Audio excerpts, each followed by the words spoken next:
to point out the mistakes. And I think that there were a couple of them against Brighton and Hove Albion.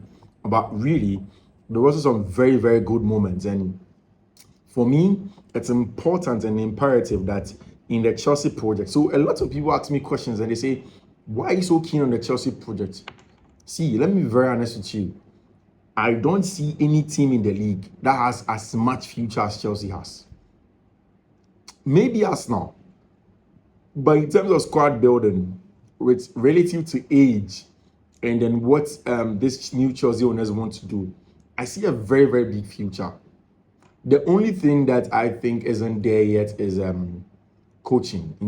Managing in general is good. In terms of coaching, I have some few problems because I've been more convinced about Mauricio Pochettino in recent times, but I just slightly still do not think that he's the man to take Chelsea to win, say, a treble or what's not in the near future, right? So that's just the nitty-gritty. But apart from that, bro, look at that squad.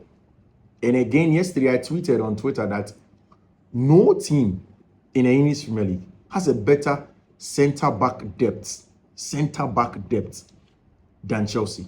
No team in the APL has a better centre-back depth. See, Man City have Manola Kanji, Vardiol, Ruben Diaz, John Stones, Nathan Ake. I don't think that in terms of the depth in quality, they are close to what Benoit Bedlashile, Wesley Fofana, Axel Desassi, Levi Kowal, and then Thiago Silva give you. There's even surplus in Trevor Chalobah.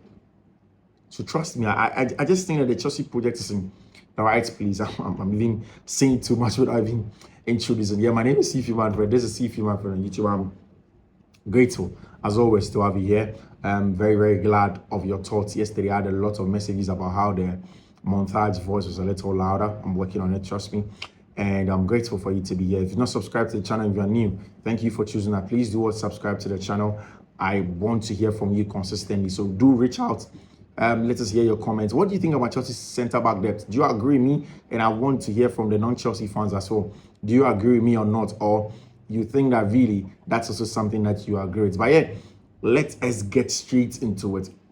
So I was talking about some of the failings in recent times in Chelsea and with a lot of clubs, and especially in teams that are going through a lot of the transition. See, in that game that Chelsea played against Brighton and Hove Albion, there were a lot of problems. I think the biggest of those problems, so it was like a perfect game for a team that's in transition. If you look at where Chelsea are in terms of a team that's in transition, they are a mix of inexperience, but they also get to points where they show signs of the fact that they are getting to where they can get to, or where they would be able to get to in terms of the quality that they have. And yesterday was a clear-cut example, and I'll run you through that. I'll tell you the things that I learned, and I think that the things that are super cool with this team, and how I think that they're going to go from place to place. You tell me the things you learned from Chelsea as well, and we'll walk through them. But first of all, see, I am worried about the indisciplined nature of the squad. It looks as if every member of the squad wants to pick a fight. It looks as if they know that they are good. They understand that they are good.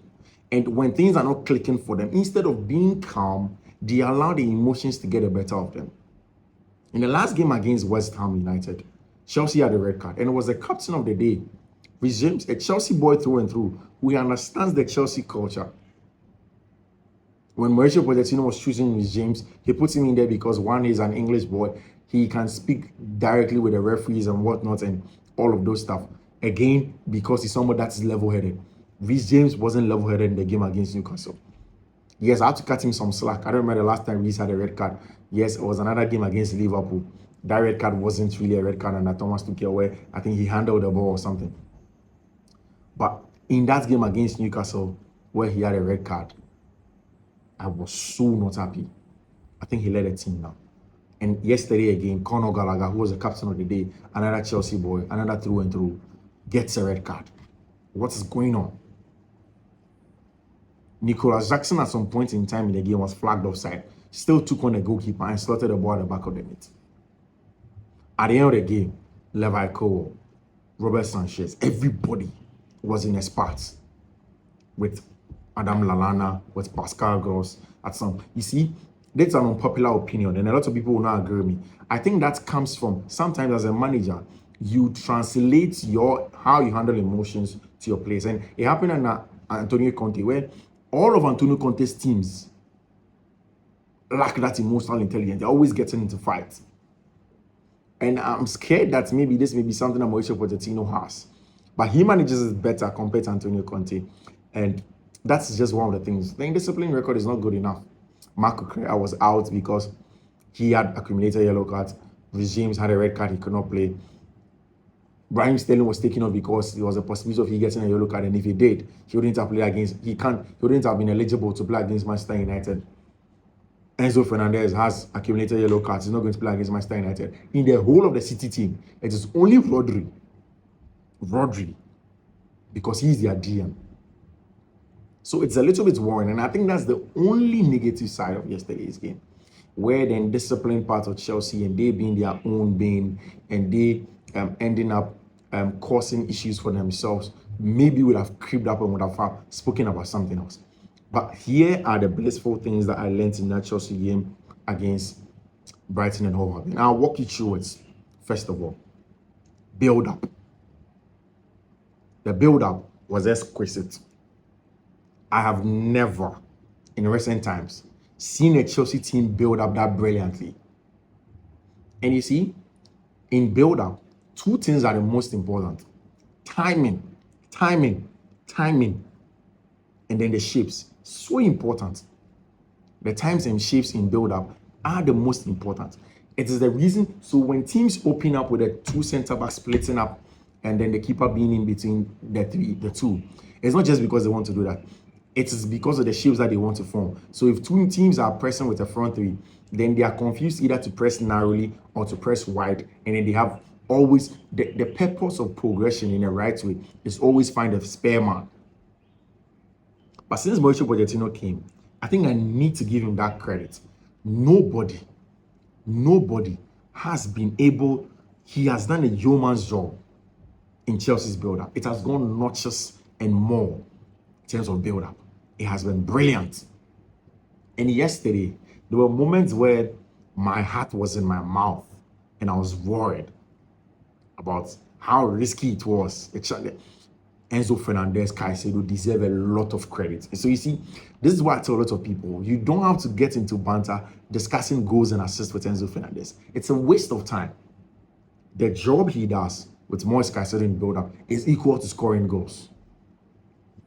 When you have players that are comfortable in finding a spare man in between the lines, you have a perfect player. And if that player is worth 100 million, then it is okay. Now, there was this moment where Moise Caicedo opens up. The two center backs open up. It was Belashile and Thiago Silva. Bedia on the left, Thiago on the right. Robert Sanchez was with the ball. It is the timing of Moise Caicedo's movement to go close to stay in between the two center backs, essentially, to receive the ball from the goalkeeper. And then the timing of taking the extra touch. One of the things that pressing teams use are press triggers.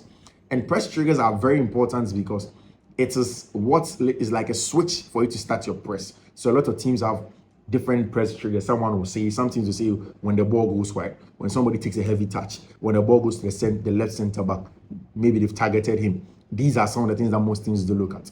Now, one of the ways to evade or set a press trigger is when you take extra touches. And the more you take an extra touch, the more the pressure goes out because the more they come close to you, right?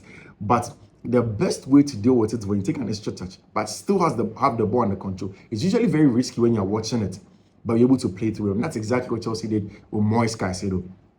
Moise is known for his off-the-ball job at Brighton. But for me at Chelsea, I think he has been impeccable on the ball. Barring that game he played against West Ham when he first came, he has been impeccable on the ball. And yesterday was testament to that. Very, very clean, very precise on the ball. Where he picks up the ball, how he turns on the ball, finding the needed players that he has to find. And yesterday, when they split up and he took the ball from Robert Sanchez, it was an extra touch that he took that was able to time, and then Thiago Silva was able to time that and move into the space. He played him through, and then Axel Disasi got onto the ball. And just by that, Chelsea was able to move past 2 lines of press, and then they were in the middle third. And this is what you get when the team. And I think that Pochettino should get a lot of credit for the job that he gets in progression, in build-up. It is spot on. Apart from that, build-up has been good. But boy, Benoit Badia's role yesterday was, for me, the most difficult job to do in the defensive setup. And see, I knew a Pochettino could not bench that boy. I described William Saliba as a unicorn. Please, Chelsea fans, be patient with me. Badia is not at the level of Saliba, but Badia can be better than Saliba. His ceiling is so high, and I know that. See, and he's so composed. You know, Saliba is composed, but you can't beat him 1v1. And then earlier in the game, I saw that little tussle between Evan Ferguson in the box with Badia, and Badia would dummy. Oh boy, Badia is that guy that can go next level from what Saliba is doing. Yeah, Saliba is also very young. And in France, the depth in quality of centre back is mind-boggling. How do you ever let centre back, these kind of boys, seated there? And Badia can slot into that team. So Badia's job was essentially, Chelsea was supposed to press Brighton for them to take the ball wide so that it's going to be a trigger for Chelsea to close them down in there. But of course, 90 minutes, you can't stop somebody from playing to them, and there are going to be times that they do. The job of Badia was so cognitive, and for him to be switched on for 90 minutes. The outlet for them on the ground was Evan Ferguson. The job of Badia was to stay put, time his runs well, and closing on Evan. One, prevent him from either holding up the ball, or when he does, don't stop him. Don't stop him from turning around and facing us so he can unleash the wingers on the wide side. And he did it brilliantly well. What he gave to the team, box to box, also brilliant in terms of defending and attacking. And it's one of the best things that you can see with the squad. And I think that essentially, borderline, you can tell that the team is really growing. And it's only a matter of time for them to get there. Now, there's a game against Manchester United on Wednesday. It's a tough game. This is a time when Mauricio Pochettino is going to use all of his squad. He did mention that Cole Palmer was injured and then could not play him. Had some knock, and then there's going to be a game against Manchester United, and he had to manage the squad. Lavia is coming in, Nkunku is coming, everybody's coming into the team, and everything seems to be set. And I think that these are the things. They were brilliant stuff when I watched that game against Brighton over. I've watched it. But yes, the problems are also glaring. Poch needs to find a way to deal with the indiscipline issues and calm. He needs to find a way to deal with it. He needs to get calmer heads in there. He needs to get young boys that can be calm and unfast in the face of adversity. It's important at the highest level. If you get drawn into unnecessary battles, you lose energy, you probably lose your men. Yesterday, Chelsea were inferior in terms of numbers, and it has to be something that they want. So yeah, this is another edition of Fiifi-Manfred on YouTube. Guys, like I always do, I'm grateful for you, everybody that tunes in. I'm grateful. Adios. I'll see you soon.